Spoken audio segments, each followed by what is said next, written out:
O que é que consideras fundamental para celebrar a democracia e a liberdade no nosso país nas próximas décadas? Eu acho que preferia focar mais numa coisa que era dar mais valor e dar mais importância e mais lugar aos moderados e repensar as certezas. As redes sociais estão cheias de pessoas cheias de certezas. Eu não sinto que as tenha e por isso muitas vezes sinto que não tenho lugar nas redes por causa disso, porque nós somos tão obrigados a tomar posições sobre tudo, que quando nós não somos capazes de dizer uma coisa dogmática, sentimos que não temos ali lugar. Uma pessoa ir lá dizer coisas com nuances, coisas de eu não tenho a certeza sobre isto, eu penso assim, tem pouco lugar. E, portanto, se há um valor que se podia celebrar, se calhar nestes 50 anos, 25 de Abril, para além de todos os outros que são chavões, mas são chavões por uma razão, porque são válidos, mas para além desses todos, talvez chamar a importância para o valor da moderação e do repensar as certezas. Onde fores, por onde vais, sente os pés onde pousas. Se alguém disser coisas más, diz que não ouças.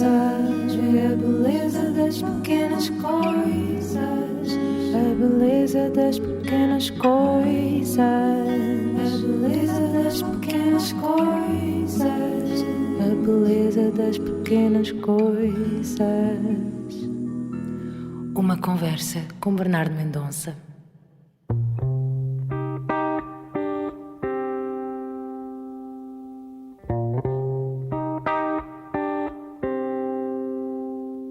Passaram quase 2 semanas desde que o país foi a votos e mais de 1.100.000 pessoas escolheu colocar a cruz num partido assumidamente racista, machista, xenófobo, homofóbico, transfóbico e antidemocrata. Como é que se explica este fenómeno que não é só nacional como mundial? Portugal foi dos últimos países europeus a ter uma expressiva bancada parlamentar da direita radical, mas o fenómeno extremista chegou finalmente ao nosso país. E tem crescido de forma galopante. Em apenas 5 anos, o Chega passou de 1 deputado para 12 e agora para 48 ou até mais, dependendo do resultado da contagem dos votos dos imigrantes. Como se explica que um partido que aposta no preconceito e na discriminação de grupos sociais ganhe cada vez mais adeptos em Portugal? Desde o resultado das legislativas, muitas têm sido as vozes a dizer que não é crível que haja tantas pessoas movidas pelo ódio e que estes 48 deputados eleitos pelo Chega foram votos de puro descontentamento e indignação, por zanga, por birra, por serem do contra, mas só isto não explica o resultado. Quais os riscos da normalização cada vez maior do preconceito, da discriminação e do ódio? Como é que 50 anos depois da conquista da nossa democracia, aqui estamos nós, com um partido antidemocrata a agigantar-se na Assembleia e disposto a usar a democracia para rebentar com ela e a colocar minorias sociais como bodes expiatórios e alvos de todos os males. Primeiro foram os ciganos, depois os negros, os imigrantes, as pessoas trans e demais comunidade LGBTQIA+. O que faz com que haja cada vez mais pessoas interessadas em votar na extrema-direita. O que isto diz de nós, da fragilidade da nossa democracia e do nosso país. Os valores da liberdade voltaram a estar em crise? Há quem aponte isto como uma inevitabilidade e que era só uma questão de tempo. Recorde que a direita radical está no poder em Itália, Finlândia, Hungria e está prestes a chegar ao poder na Áustria. Le Pen, em França, continua a ganhar popularidade. E nem a memória do Holocausto na Alemanha a livra de um regresso da extrema-direita. Em suma, a direita radical ganha cada vez mais espaço na Europa. E Portugal não escapa a esta onda. Como se explica que não gostemos de certos grupos sociais à partida sem os conhecermos bem? Onde começam os preconceitos e o que os faz crescer? E quanto a isto, Portugal é um país de contrastes. Temos das maiores percentagens de inquiridos com crenças racistas, mas somos o país da União Europeia com menos registros de atos violentos por motivação racial. Em todo o caso, eles existem e persistem. Recordo as mortes recentes de Bruno Candé e de Giovanni Rodrigues e esta semana de Ademir Araújo Moreno, de origem cabo-verdiana, assassinado na cidade da Horta, na Ilha do Faial, por alegado ódio racial. O problema é sistémico e as próprias forças policiais têm sido acusadas de discriminação e crimes racistas. Várias investigações jornalísticas e estudos comprovam-no. Num estudo recente, pela primeira vez foram cruzados os números das mortes às mãos da polícia e a origem étnico-racial das vítimas em Portugal. E o resultado é devastador. Uma pessoa cigana tem 43 vezes mais probabilidade de ser morta pela polícia. Uma pessoa negra, 21 vezes. Estes números foram reunidos no estudo Para lá da Perda, Raça, Deslocamento e o Político, que foi a tese de doutoramento da antropóloga Ana Rita Alves, na Universidade de Coimbra. Qual a raiz deste problema? O meu convidado anda há muito a estudar estes temas. Chama-se Rui Costa Lopes, é doutorado em Psicologia Social pelo ISCTE, investigador principal no ICS e dedica-se ao estudo das relações intergrupais, preconceito e discriminação. O seu último livro, lançado em janeiro deste ano, é um ensaio sobre isto mesmo. Chamou-lhe Preconceito e Discriminação em Portugal, numa edição da Fundação Francisco Manuel dos Santos. E com esta sucessão de acontecimentos torna-se ainda mais pertinente e urgente a sua leitura para nos ajudar a perceber a origem deste mal social e político. Como é que se desmonta tanto preconceito e porque é que se autoalimenta? E que soluções ou caminhos de mudança? É com este ponto de partida que eu arranco esta conversa com o Rui Costa Lopes, que atualmente vive entre Lisboa e a Ilha Terceira, nos Açores, onde estão a mulher, os 2 filhos e 2 gatos. Sei que ele sonha um dia juntar uma cabrinha ao agregado açoriano para que lhe coma a relva e tenha sempre leite de cabra fresco. Que maravilha, havemos de falar também disso. E que mais? É que o Rui, ou Rui Alberto, quando se portava mal em pequeno, nasceu no início dos anos 80 em Cascais, não por privilégio, mas por não haver grandes alternativas para nascer nos subúrbios da linha de Sintra, onde viveu desde que nasceu até a idade adulta. E sei também que nesses subúrbios sempre partilhou os espaços com pessoas negras e pessoas ciganas, e isso talvez tenha influenciado o seu percurso de investigação anos mais tarde. Eis um ponto interessante para esta conversa. Convivermos e conhecermos de perto com pessoas e grupos sociais diferentes de nós pode ser um dos caminhos para desfazermos mitos, equívocos, medos e preconceitos? Vou perguntar. Arriscamos-nos a passar a ter uma sociedade massivamente preconceituosa e disposta a colocar no poder um partido extremista? O que é que pode inverter este caminho? O que é que diz a psicologia social quanto a isto? É na sala de podcasts do Expresso onde arranca agora esta conversa. Olá, Rui Costa Lopes, bem-vindo ao podcast da Beleza das Pequenas Coisas. Olá, muito obrigado. Obrigado por teres vindo para esta tua viagem. Vieste dos Açores, com a mala diretamente para aqui, para o estúdio. É verdade. Vamos saltar juntos? Vamos. Vamos. Pare por um minuto. O que é para se viajar? Para nós, na DS Automobil, é uma arte e queremos ajudá-lo a apreciá-la. Mantenha a mente aberta, tudo é uma questão de perspectiva. Se o dia está frio, foque-se no conforto do banco aquecido. Observe, mas a sério, absorva cada detalhe. Dos acabamentos premium à tecnologia de ponta, os nossos automóveis embelezam até as viagens mais longas. Reflita sobre o que vê, ouve e sente. Aprecie a paisagem, ouça o seu podcast preferido e deixe-se levar. Por que viajar indiferente quando há tanto para desfrutar? Entregue-se à arte de viajar. DS Automobil. Eu começo já com isto, com base na investigação social que tens feito sobre preconceito e discriminação em Portugal. Esperavas estes resultados, este crescimento do Chega nestas legislativas? Sim, esperava. Não me estou a armar. Mas não me surpreendeu, não. Nada? Muito pouco. Por 2 grandes ordens de razão. Uma é os dados que nós temos acesso, que são públicos, mas que se calhar estamos mais sensíveis para isso, porque costumamos trabalhar com eles. E o outro tem a ver com fenómenos psicossociais que explicam um pouco o que aconteceu.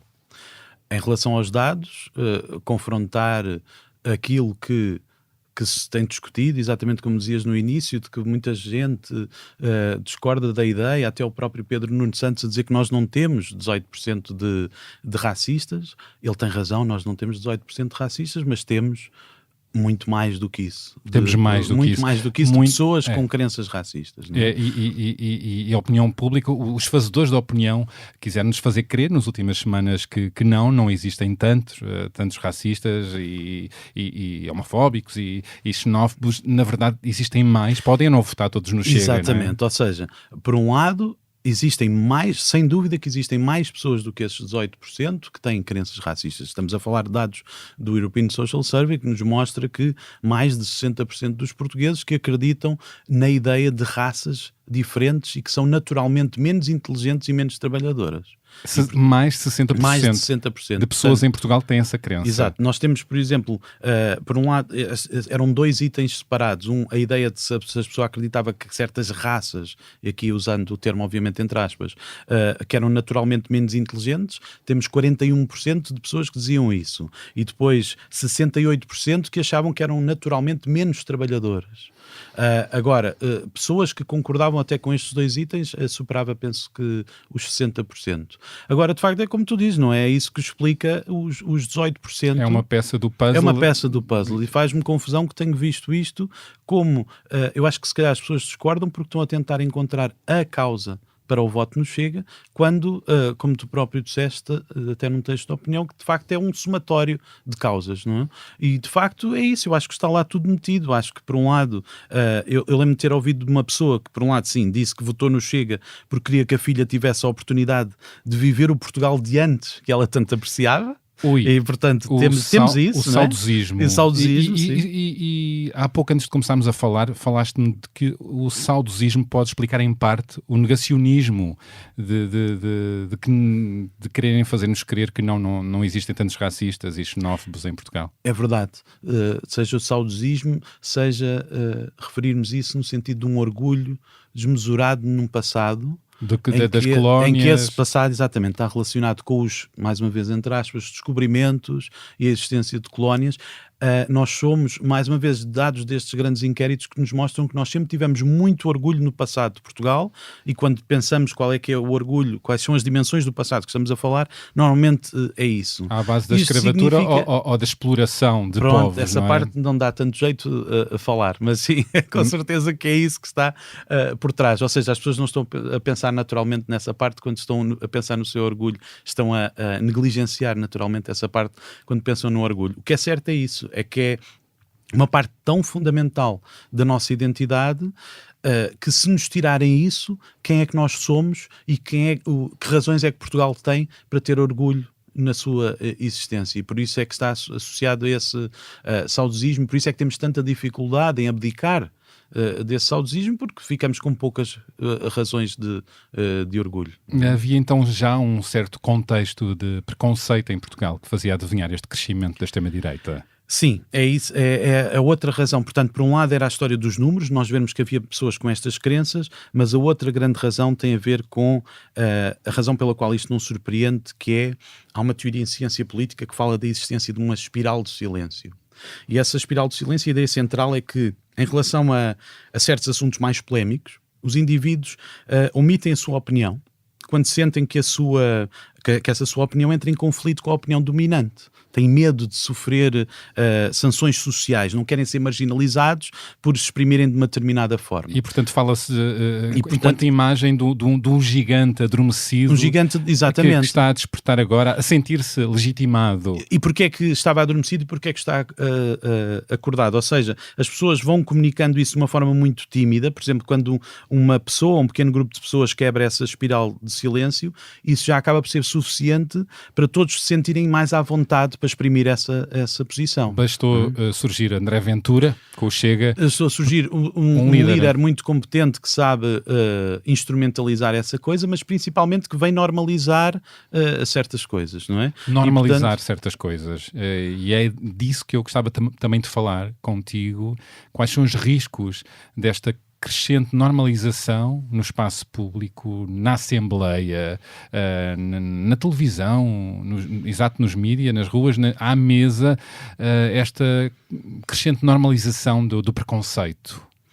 Então, por um lado, o que é que está, talvez concretizar um bocadinho melhor, porque é que houve esta normalização? Nós vemos algumas sondagens anteriores em que as pessoas timidamente começam a comunicar essa sua intenção. Portanto, isso é suficiente para quebrar essa espiral de silêncio. Vemos pessoas que estão em posições importantes na sociedade, como líderes de partidos, como André Ventura e outros, e também fora de Portugal, a mostrarem estas posições e não sofrerem sanções sociais. E, portanto, as pessoas começam a descobrir que afinal parece que as normas mudaram em relação a este assunto e, portanto, afinal já não é condenável dizer certas coisas. Quando um líder de um partido diz a uma deputada vai para a tua terra, o que é que está a fazer? Está exatamente a normalizar no sentido o racismo. Como é que é possível, afinal já é possível dizer uma coisa destas? Claro que houve condenação, mas não houve cancelamento, não é? Aquele deputado não perdeu o seu mandato por dizer uma coisa dessas. Não perdeu o seu mandato. Pode continuar.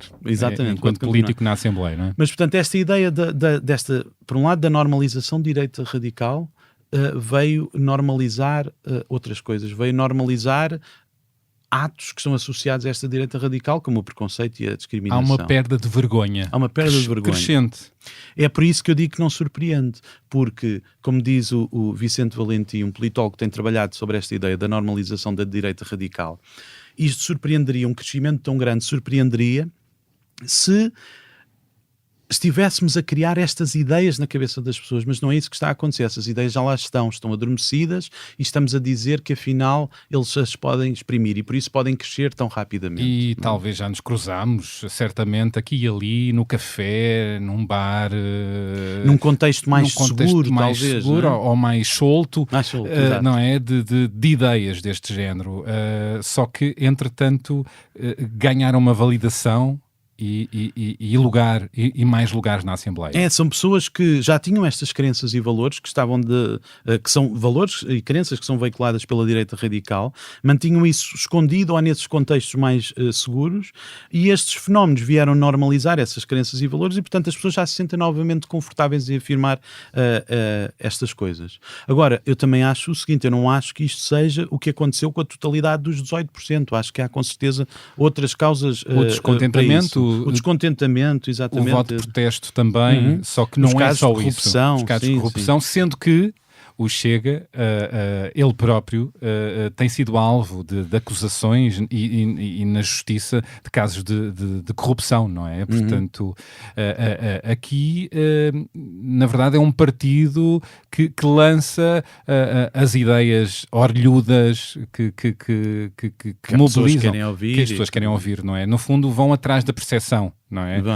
Mesmo que esteja descolada dos números, não é? No caso do preconceito, começou com a comunidade cigana, que é a comunidade mais discriminada no país, são 0,4% da população e ainda assim era a primeira bandeira do Chega. Era por um caso concreto que é esta bandeira da imigração utilizada em Portugal é uma novidade. Não, mas primeiro eram os ciganos. É isso, por isso mesmo, é exatamente por isso, porque não podia pegar. Ele tentou se inspirar no que se passava na Europa, mas como nós não tínhamos muito essa bandeira, ele pegou num grupo marginalizado que está cá há 500 anos e, portanto, não são imigrantes, com certeza. Exato, depois as pessoas racializadas e agora mais recentemente as pessoas trans e o que chama de ideologia de género e os imigrantes. Portanto, tem juntado uma série de alvos de grupos sociais baseado em percepções que estão descoladas da realidade. Aqui a grande questão é como é que se desmonta esta percepção quando há um líder a dizer sim, é isto, como é que se desmonta um preconceito que parece difícil de desmontar? É assim, é difícil partir para isso achando que se vai lá pela racionalidade.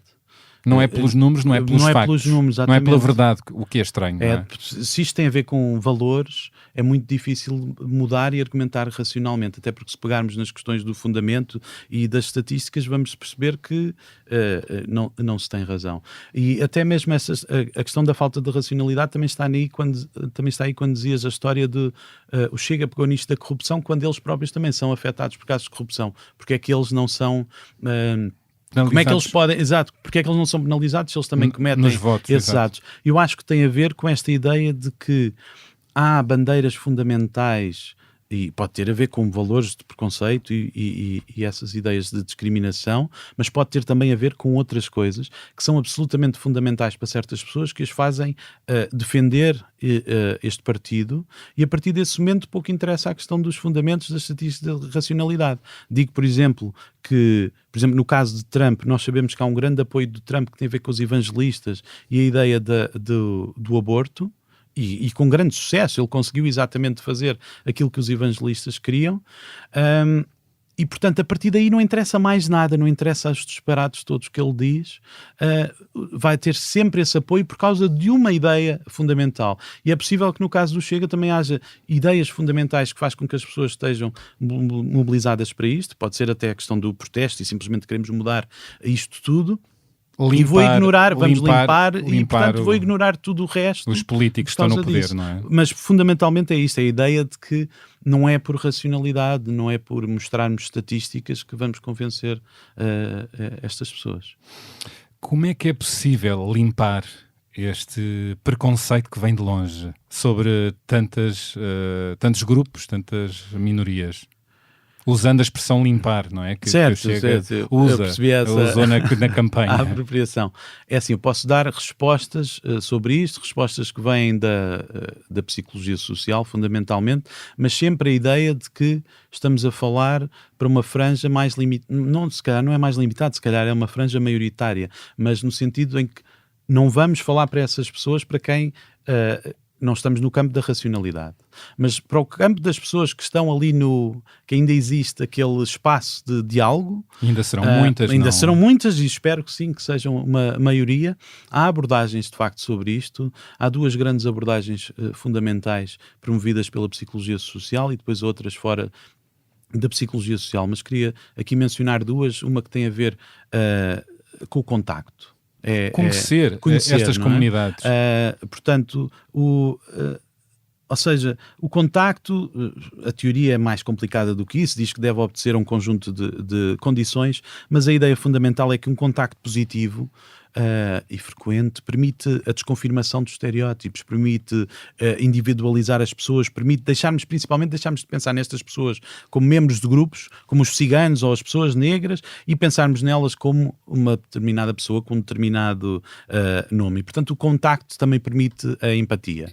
Permite a empatia, permite a humanização. A humanização, a desindividuação era nesse sentido. Estes discursos de ódio desumanizam, não é? São as pessoas trans, são os imigrantes, são as pessoas racializadas, os ciganos.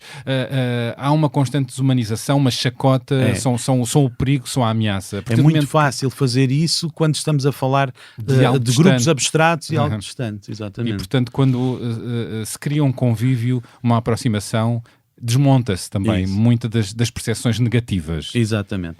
A outra grande explicação tem a ver com uma das grandes causas do preconceito, que é uma causa fundamental e quase natural em nós, que faz com que todos nós tenhamos um pouco de preconceitos, que faz com que signifique que ter preconceito não são as pessoas más que têm preconceitos. Todos nós temos, estamos alerta, não é? Sim, e para além disso, mas é no sentido que de facto há mecanismos cognitivos, há fenómenos que são naturais para nós, que nos fazem pensar desta forma, que é esta nossa necessidade de categorizar as coisas à nossa volta, não é? De pôr as coisas em caixinhas. Nós não conseguimos lidar com a informação da forma avassaladora que ela nos chega sem estar categorizada. Mas portanto, é um nós temos pensamento enviesado. É um pensamento enviesado, sabemos que acontece isso a partir do momento que nós categorizamos as pessoas em grupos, sabemos que exageramos as diferenças, sabemos também que se pertencemos a um desses grupos, que exageramos também as coisas positivas em relação aos nossos grupos e as negativas em relação aos outros grupos.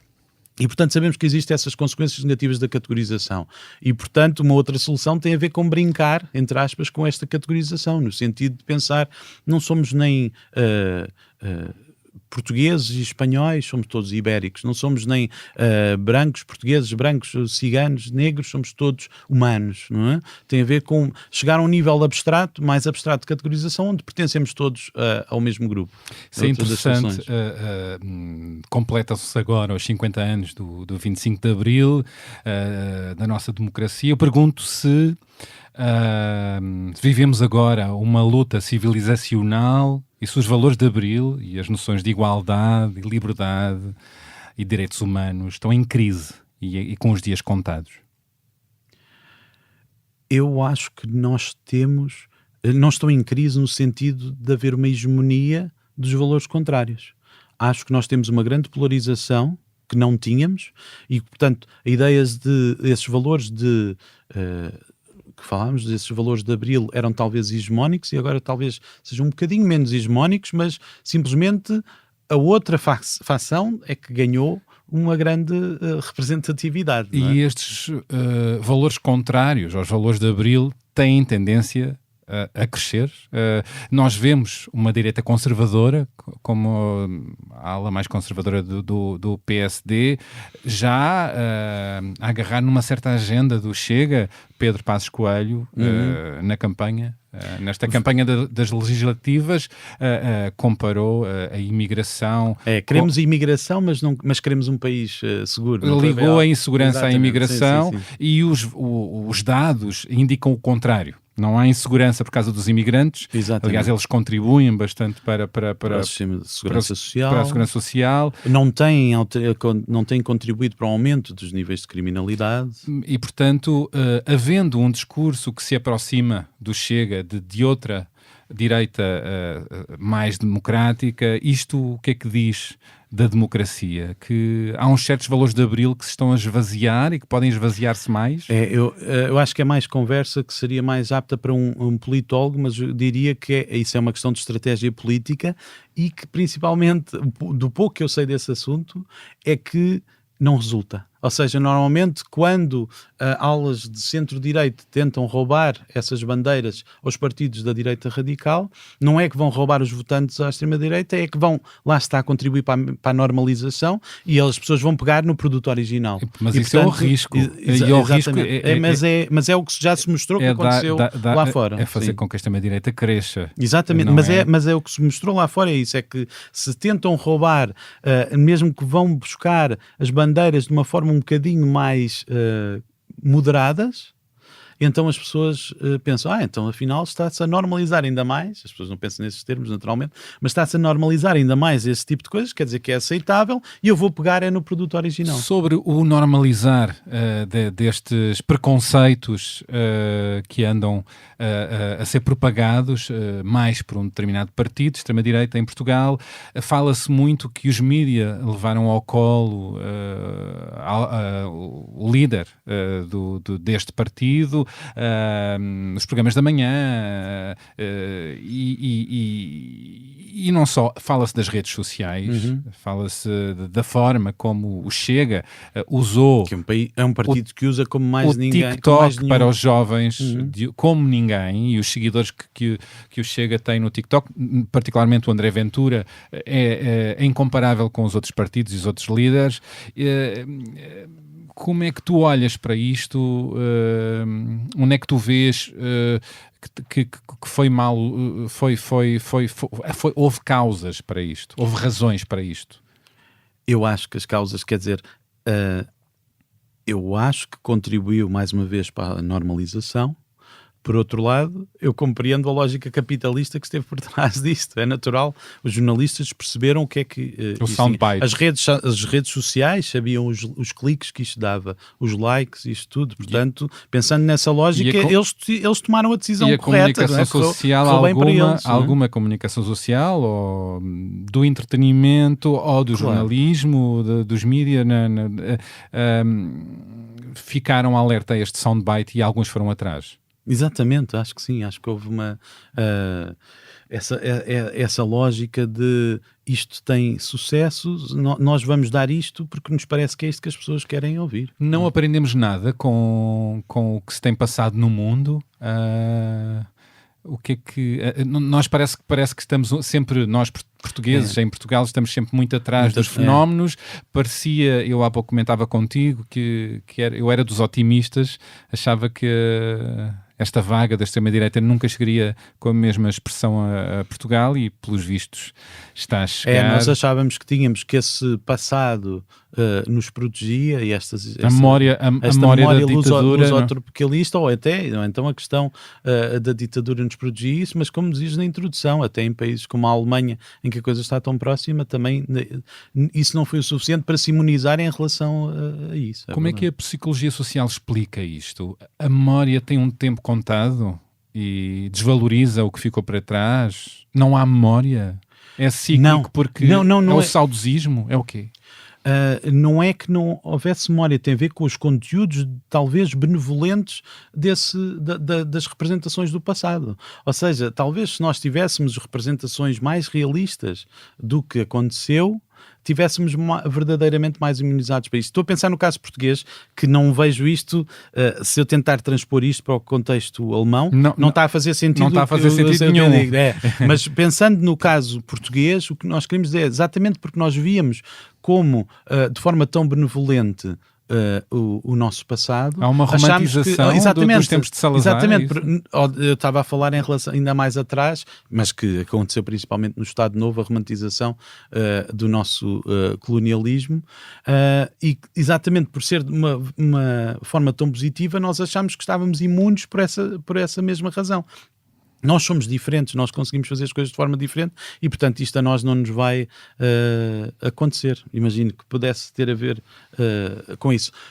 Digo isto por dados um pouco recentes que nós temos em alguns projetos que temos, que mostram que quanto mais as pessoas partilham desta representação lusotropicalista do passado, na realidade está associada a uma legitimação de preconceito no presente, não é? Portanto, e por isso é que eu estou aqui a extrapolar no sentido, se nós já tivéssemos reconhecido o erro há mais tempo, as coisas talvez pudessem ser diferentes, era nesse sentido. E há uma lógica de termos usados como bandalheira corrupção versus regimes mais securitários, mais autoritários, que supostamente porão o país mais nos eixos. Há esta ideia, não é? De algumas pessoas. Há a ideia, e aí parece que eles estão de facto a olhar para os dados, que é coisas muito robustas a mostrar ligações entre percepções de ameaça associadas a imigrantes e atitudes negativas face a esses grupos. Seja de segurança, seja a simbólica, a ideia da cultura desaparecer, seja económica, de roubar empregos, seja de muitos tipos de ameaça. Portanto, sendo que essas ameaças não têm ligação com a realidade, não têm relação com os números, é uma percepção... é uma percepção ilusória. Ilusória. Já há muitos anos que o Alto Comissariado para as Migrações, na altura até tinha outro nome, criou um panfleto interessantíssimo que se chamava Mitos e Factos e pegava exatamente nessa ideia, nestes mitos, nestas percepções associadas aos imigrantes. Será que os imigrantes aumentaram a criminalidade? Será que eles vêm roubar empregos? Será que vêm... a ameaçar a nossa cultura, e depois desmontavam estes factos num panfleto interessantíssimo que desmontava com números, com coisas concretas, com racionalidade, desmontava isso. Não sei, bem, para já é preciso que a coisa tenha tanta cobertura como tem as coisas do Chega, não é? Pois, as coisas do Chega, ou seja, os preconceitos, o soundbite populista que apela a determinados fantasmas são mais orlhudos e chegam mais depressa às pessoas do que os factos, do que a verdade. Chegam depressa porque são respostas simples a problemas complexos. Nós não gostamos da ideia de estamos a lidar com problemas que estejam ali pendentes. Nós gostamos de pensar que há soluções simples para isso. Se há um partido simplistas, no caso, e se há um partido que nos oferece isso, é muito mais fácil aceder a isso do que pensar na ideia, do que vem uma pessoa por trás que nos diz assim, atenção, que este assunto tem nuances, que esta questão é complexa, e o que está a passar é isto, mas tem que se ter em conta isso. Isto é muito difícil de transmitir uma mensagem com nuances, não é? Eu acho que a grande história é isto, os populistas, e principalmente os populistas de direita radical, a mensagem não tem nuances, a mensagem são chavões, são soundbites, é muito fácil engolir aquilo e ficar resolvido na minha cabeça um determinado problema. Isso é muito atrativo para a nossa mente. São frases de TikTok. São frases, exatamente. A ideia é esta, se nós conseguirmos resumir a solução para o problema num vídeo de 30 segundos, é isso que vai chegar às pessoas. E é impossível um vídeo de TikTok a explicar os grandes fenómenos da atualidade. E por isso vai ser muito difícil responder a isso. Não é? Eu ia-te pedir para leres uma parte do teu livro, julgo que tem a ver com cotas, e que pode acrescentar aqui uma outra camada sobre privilégio e não privilégio e a forma como grupos chegam mais depressa a lugares e a profissões e a lugares de poder e outros que não, e a importância de criar formas de levar com que outros grupos sociais com menos privilégios tenham o mesmo acesso. Certo. Eu quando pensei em trazer um certo para esta conversa, pensei exatamente na ideia de um exemplo que representasse bem o objetivo do livro. E o objetivo do livro era trazer uma perspectiva mais científica ao debate público sobre preconceito e discriminação, mas também fazer ver o outro lado das coisas. As pessoas estão sempre tão cheias de certeza sobre as coisas, eu não. Eu tenho muitas dúvidas. E tenho muita tendência para empatizar com a posição contrária à habitual.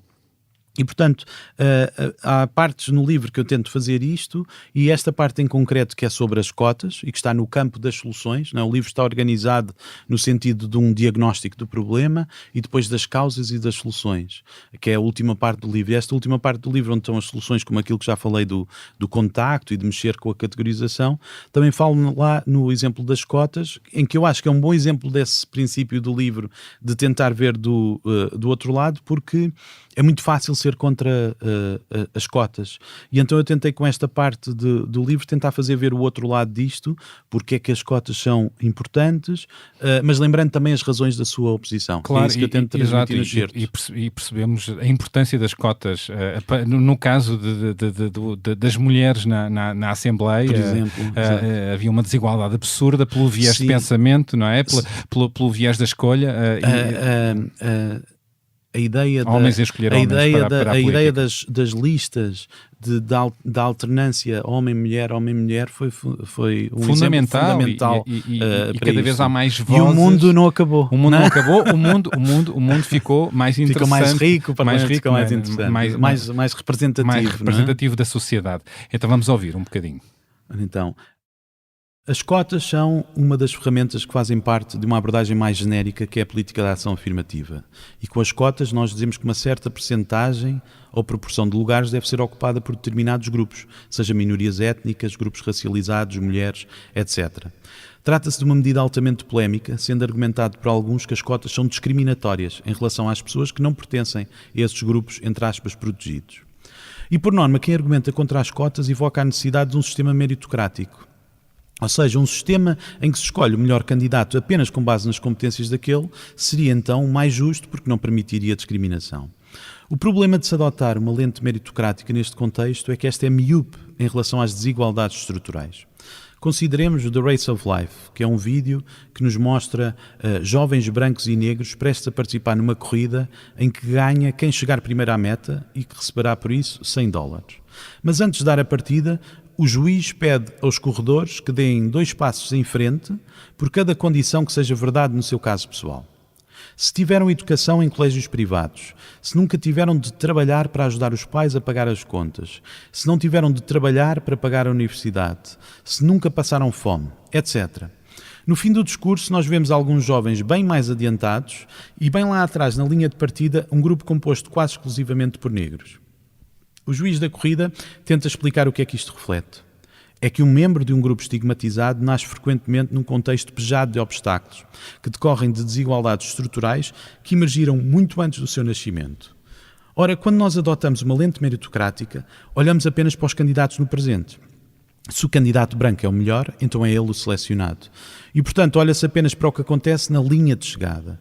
O que as cotas procuram fazer é garantir que a avaliação não tem só em conta o lugar à chegada, mas considera também o lugar de partida. Ou seja, em cada 2 candidatos com currículos minimamente semelhantes, o candidato negro terá tido de ultrapassar muito mais barreiras para chegar onde chegou. Isto é verdade em relação às pessoas negras, como é verdade em relação a muitos outros grupos estigmatizados que acumularam obstáculos trazidos pelo preconceito e discriminação.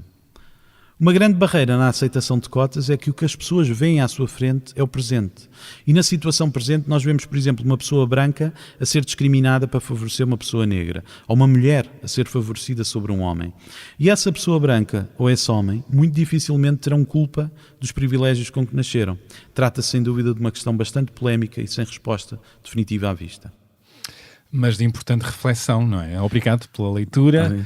Uma reflexão importantíssima. Pronto, como já falámos, a importância das cotas, no caso do acesso das mulheres à Assembleia, aos lugares da Assembleia, mas pergunto-te, vale a pena esta discussão mais profunda. Vale a pena, e apesar de eu empatizar com os dois lados, eu sou a favor das cotas. E tu usavas esta metáfora da corrida,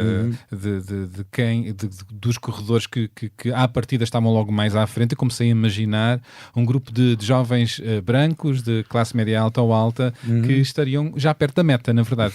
Quando começam a corrida já estão perto da meta. Não é? Sim, e sim. outros que estavam antes do início, eventualmente, se calhar ainda nos balneários. Não é? Certo. Estou a usar um humor, mas com base na realidade, não é?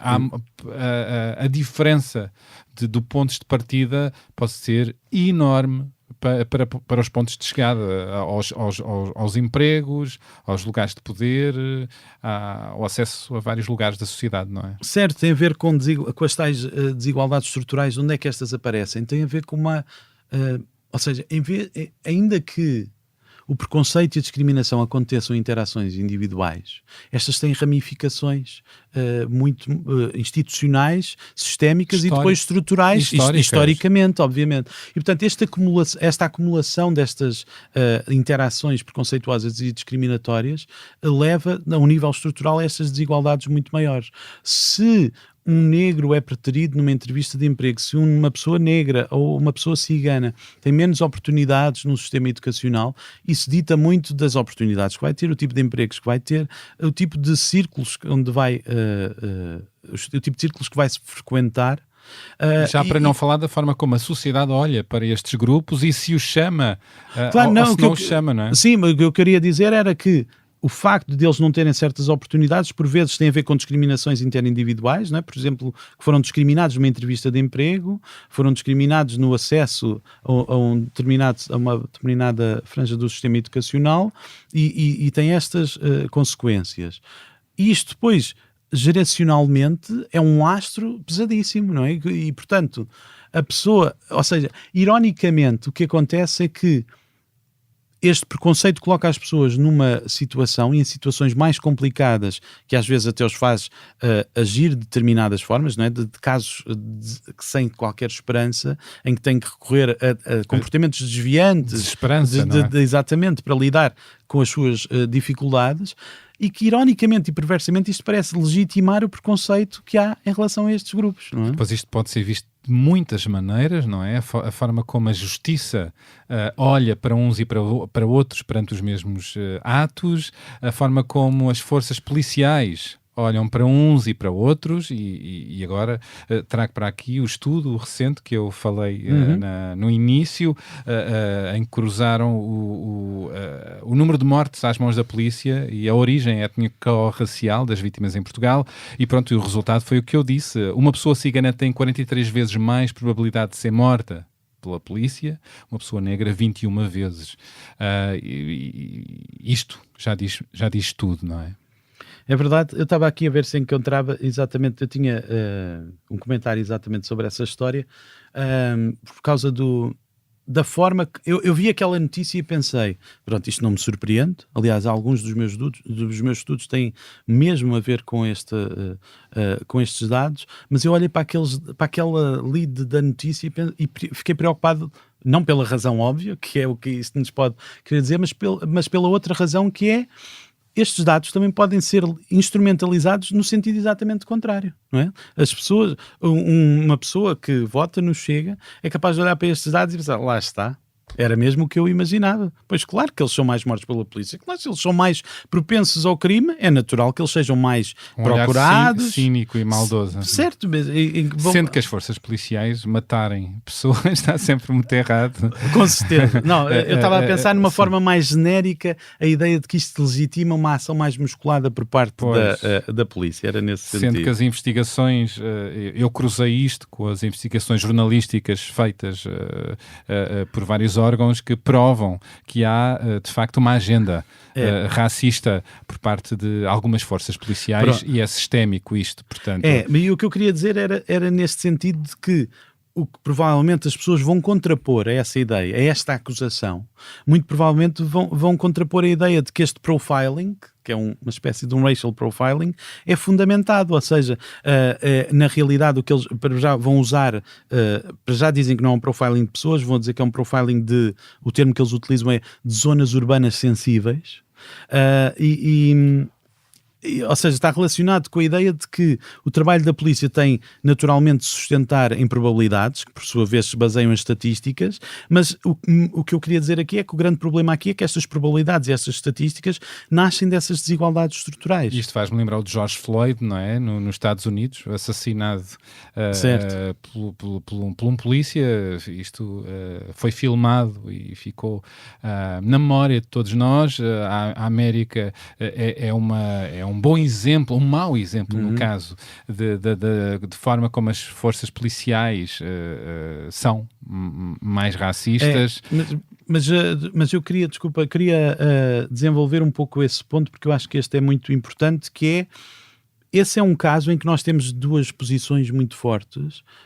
O George Floyd não é um bom exemplo, porque com aquele vídeo tão claro as pessoas conseguem reconhecer o erro tremendo que foi aquela atuação. Mas, mais uma vez, voltando a coisas mais genéricas, que não envolve necessariamente a morte das pessoas, mas a ideia de que a ação policial pode ter um fundamento baseado em estatística. Eu acho que é muito importante pegar nisto, na ideia de que estas probabilidades e estatísticas nascerem das desigualdades, que nasceram porque essas desigualdades nasceram de décadas de preconceito e discriminação e que ao longo dos tempos fizeram com que estas zonas urbanas sensíveis, como eles chamem, se tornasse o equivalente a um bairro de negros e um bairro de ciganos. Claro, não é? E, portanto, na realidade, estas desigualdades estruturais, ironicamente e perversamente, fazem com que a pessoa veja o preconceito como legítimo, porque olham para estas pessoas como mais propensas, e aqui muitas aspas, mais propensas ao crime, quando na realidade foi o próprio preconceito e discriminação que ao longo de décadas levou a transformações que atualmente dão esta aparente legitimidade ao preconceito, que os coloca numa situação...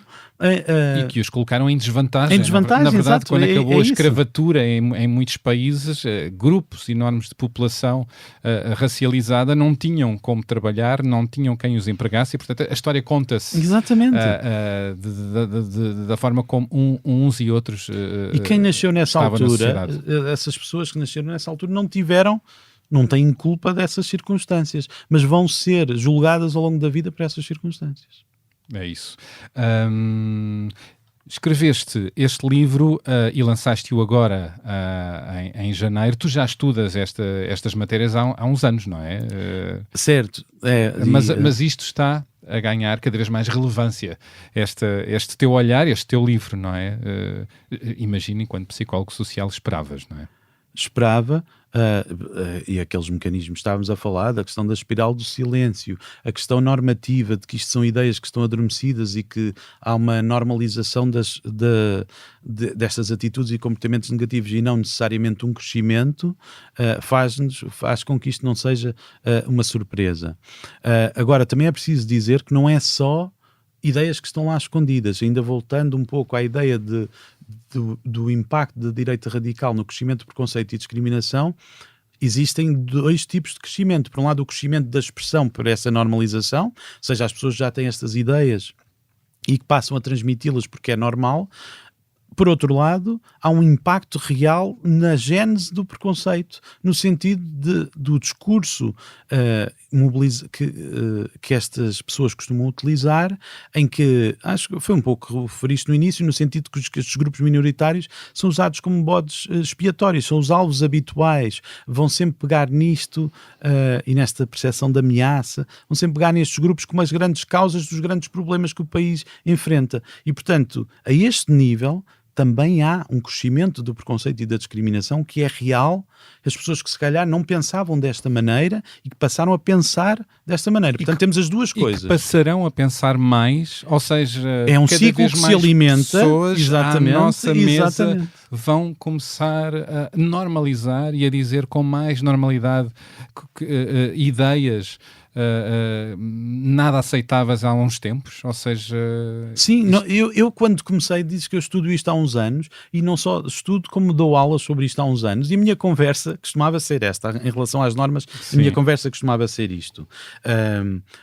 nós temos o preconceito e a discriminação, mas a realidade é que nós não observamos isto muitas vezes no contexto público. Porquê é que não observamos? Porque ao longo de décadas, desde o fim do Holocausto, desde a Declaração dos Direitos Humanos, desde a Declaração da Unesco sobre raça, que se criou uma norma forte anti-preconceito que faz com que as pessoas não sejam assim. E a minha conversa costumava terminar desta forma. E agora esse teu discurso está datado.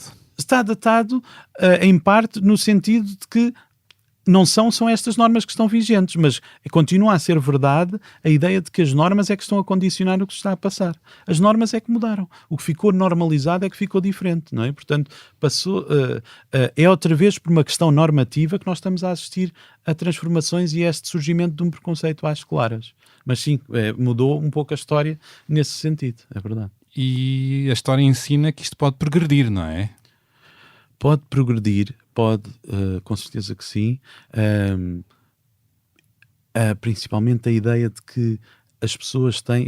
Estou a entrar outra vez para questões dos meus colegas politólogos que se calhar trabalhariam melhor do que eu. Não é? Com certeza que se cruzam, mas esta ideia de que as pessoas seguem estes certos movimentos sociais achando que vão resolver os seus problemas e num futuro próximo ou de médio prazo são capazes de ser elas a tornarem-se as vítimas desse próprio sistema, não é? Esse é um ponto.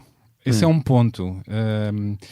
Já ouvi discursos intolerantes de imigrantes que estão cá há mais tempo, em Portugal, e imigrantes com I, de pessoas racializadas, de mulheres que votam num partido que tem uma série de discursos machistas. Mas é o partido que tem menos mulheres votantes, é o Chega. Também é importante dizer sim, isso. Mas é verdade que mas também acontece, é verdade que acontece, isto, ou seja, e mesmo pessoas que votam neste partido de extrema-direita porque acham que não lhes toca muitos destes discursos de ódio até o momento em que lhes vai tocar, não é? Estou a pensar exatamente porque muitas vezes pegam em exemplos do que se passa em Portugal e depois falam dos exemplos dos portugueses em França, como foram para lá trabalhar, não arranjaram problemas, e reparem como eles não têm problemas. E ainda hoje via uma pichagem da Frente Nacional, era exatamente a falar dos portugueses e como temos que expulsar, como uma ameaça, naturalmente. É verdade, portanto, é verdade. Ninguém se escapa, ninguém vai não há escapar. memória, nós portugueses que imigramos tanto, não é? E agora algumas pessoas a olharem de lado para os imigrantes que estão cá e a trabalhar em postos, em trabalhos que muitas pessoas não querem fazer. Alguém dizia no outro dia como é surpreendente nós, um país que era tanto tradição de emigração e de que fomos recebidos nos outros países, como é que agora conseguimos olhar para estes grupos e não ter a mesma empatia que gostámos que outros tivessem em relação a nós? Vi de facto essa surpresa. Não tem grande explicação porque é que, para essa falta de memória, mas que é triste, é. Rui, queria voltar aqui a um ponto e ir mais fundo, que é como é que esclarecemos à mesa. Isto vai acontecer mais vezes quando nos confrontarmos com pessoas... No Natal, não é? Não, o tio antes era o tio maluco no jantar de Natal, agora é metade da mesa, não é? Agora poderá ser metade da mesa, certo, não é? Sim. E diria que a raiva, a polarização não ajuda. E eu ando aqui a discutir com muita gente quais as melhores formas de alertar, de apelar à consciência, à empatia, a olharmos para as pessoas de forma humana e apelarmos para a importância de nos tratarmos bem uns aos outros, e o ódio não traz nada de bom e não diz nada bem de nós. E como é que podemos chamar à razão com factos, com dados, com leituras, Eu acho que mais do que dados, lá voltando à história da racionalidade não ser muito utilizada, não ser muito útil aqui. Mas eu diria, para começar essa conversa, dizer logo assim, é bom termos este espaço, não é? Para podermos conversar. Não é? É bom lembrar primeiro isso, não é? Nós temos este espaço pluralista, democrático, que bom que nós temos essa liberdade para falarmos sobre isso, não é? Podemos passar a não ter, vamos começar por apreciar isso, e neste espaço vamos ter um debate calmo sobre isto. Estas questões não são é bom não partirmos para isto como nós temos as respostas todas, admitirmos que nós também temos dúvidas sobre isto, que estas coisas são complexas. Que todos nós temos preconceitos. Todos nós temos preconceitos. Tentar criar um espaço comum, por mais que as frentes sejam muito difícil, distantes, e tentar dar a perceber que... E exatamente por isso lembrar que isto não é uma questão pessoal. Não é a pessoa que é odiosa. Não é, estou a dizer, não é que a pessoa não seja preconceituosa, com certeza que é no sentido de se tem preconceitos. Mas se calhar o ideal não é apontar isso assim. Exatamente, não é apontar isso assim, é relembrar as pessoas essa ideia que estás a transmitir, pensa o que é que isto significa para certas pessoas e humanizar, lá está, os alvos desta humanizar, dar desta nomes, conversa. dar vidas. Mas principalmente não pôr a pessoa em causa, criar uma circunstância em que é possível falarmos isto, em que a pessoa não acaba a conversa a pensar eu sou uma pessoa terrível, porque é muito difícil. Se a pessoa tiver que admitir isso, vai haver muito mais relutância. Se nós pusermos isto no campo do tu és uma boa pessoa que estás com esta ideia, vamos lá discutir ideias, tem muito mais probabilidade de aceitação, melhor, não é? No sentido que a pessoa vai poder aceitar isto salvando a face, não é? É nesse sentido, e por isso é que é bom começar portanto, de criar empatia. Uma forma de criar empatia é colocar as questões às pessoas, que é mais do que nós estarmos logo ali a dizer qual é que é a nossa posição sobre o assunto, fala-me mais sobre isto. Exato. Mas tu acreditas nisto? Achas mesmo que é verdade? Achas que isto é assim? Então e o que é que achas que vai acontecer se isto for para a frente? Como é que isso nos vai ajudar? O que é que isto implica? E ouve-se muitas vezes, eles é que dizem as verdades, eles é que dizem o que eles é que sabem e que dizem o que é preciso ser dito, diz muito, não é? É importante dar a perceber as consequências disso, não é? E as mentiras. Sim, porque essa ideia, aliás, vi há uns tempos um direto qualquer em perguntava à pessoa e as pessoas, essas duas mulheres admitiam que tinham votado no Chega, e porquê? E elas diziam, porque são as pessoas que verdadeiramente protegem os trabalhadores. E o próprio jornalista não conseguiu esconder, ficar surpreendido por uma resposta daquelas. E quando tentou tirar mais informação daquilo, as pessoas não tinham conteúdo para aquilo. E eu não estou a dizer que vamos fazer esta história exatamente para pôr as pessoas a passar vergonha. Mais uma vez, isto não vai ajudar nada. Não ajudar, mas muitas vezes ajuda de uma forma calma e simpática, pôr as pessoas a falar e confrontá-las com os seus próprios factos. Não é um trabalho fácil. Não é. Até porque quando estamos a falar de preconceito e de grupos marginalizados, é mais fácil quando estamos à mesa e não nos toca a nós. Exatamente. Não termos um discurso muito enfurecido perante alguém que nos quer tirar o lugar e que nos quer tratar mal e que vota num partido que nos trata mal, não é? Isto depois, por isso é a importância dos aliados, não é? E das pessoas que podem falar também por todos nós, não é? Isso lembra-me uma coisa que estavas a dizer do risco da polarização, e eu sinto um bocado que esta polarização tem tido outro impacto, que é os moderados têm muita pouca voz e tem-lhes sido muito retirada a voz. Basta uma pessoa não ser capaz de tomar uma posição muito pragmática, não é pragmática, quer dizer, é muito quase dogmática sobre um assunto, que logo corre o risco logo de ser colocada no outro campo. E isso é muito perigoso. E quando falas nessa história dos aliados, às vezes sinto que pessoas de grupos privilegiados, que como não têm essas experiências de pertencerem a grupos estigmatizados, é-lhes muitas vezes retirada a voz. Não me estou aqui a queixar, somos os privilegiados, com certeza, não é no sentido de me queixar, mas no sentido em que eu próprio já senti que às vezes sinto que a minha voz não é válida por eu não ter essa experiência. Por não ser uma pessoa racializada, exatamente, ou imigrante, exatamente, ou LGBT. Sim. E o que eu dizia é que a polarização leva mais a isso, a essa ideia desse espaço moderado, onde muitas vezes estão os aliados. Exato. O que eu estava a tentar alertar com isto que eu estava a dizer é, com certeza que nós não temos o direito, nós, membros de grupos privilegiados, nós não temos o direito de ditar o timing, o ritmo das mudanças, principalmente quando há grupos estigmatizados em forte sofrimento.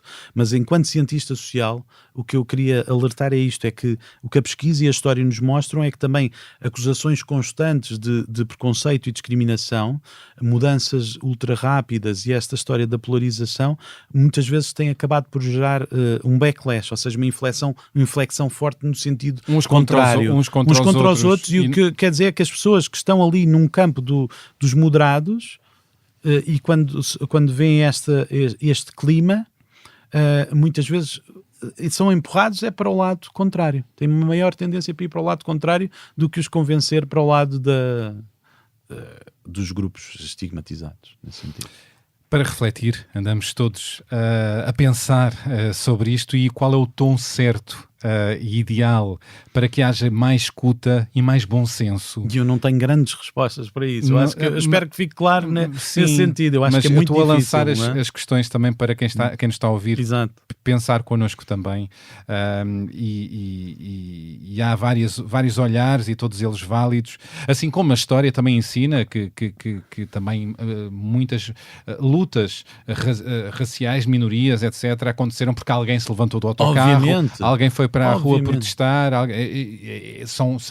são protestos essenciais também. E já agora também falar exatamente desse lado, no sentido que as pessoas que dizem este tipo de coisas como o já não se pode dizer nada, ou agora é tudo preconceito e discriminação, muitas vezes isto também se diz de forma a esvaziar a conversa, e são pessoas que simplesmente não querem ser confrontadas com essas coisas, são pessoas querem continuar a manter os seus discursos, os seus privilégios, e poder continuar a fazer chacota e retirar lugar a grupos sociais, claro. E portanto isto não lhes toca, e portanto querem continuar às vezes a ser ofensivos ou discriminatórios. Era muito fácil, ou a tornar anedota alguns grupos sociais. E que não tem mal nenhum. E que não tem mal nenhum porque não lhes toca. E é tempo também de reflexão e tentarmos todos ser mais decentes com os outros, não é? E nesta reflexão tentarmos que os valores de Abril de facto sejam dignos e interessantes nestes 50 anos do 25 de Abril. Eu agora gostava de lançar um áudio e que depois o comentasses. Ok. Chamo-me Pedro Magalhães, sou cientista político no Instituto de Ciências Sociais, onde sou colega e amigo do Rui. Pediram-me para dar um depoimento sobre o Rui, que suponho deva ser elogioso, portanto vou ter de mentir um bocadinho. Do ponto de vista pessoal, o que é que se pode dizer sobre o Rui? Eu acho que a característica mais distintiva é que o Rui tem um sentido de humor implacável, o que é muito simpático, mas também tem consequências negativas. Não há ninguém que me faça fazer figura de parvo da maneira que o Rui faz quando estou a ler mensagens dele no meio da rua ou no metro. Isto do ponto de vista pessoal, eu acho que é a coisa mais característica do Rui, é esse sentido de humor constante. Do ponto de vista profissional, eu tenho um fascínio muito grande pela psicologia social. Eu acho que isto vem de uma cadeira que tive na licenciatura com uma grande psicóloga social portuguesa, a Lígia Mâncio.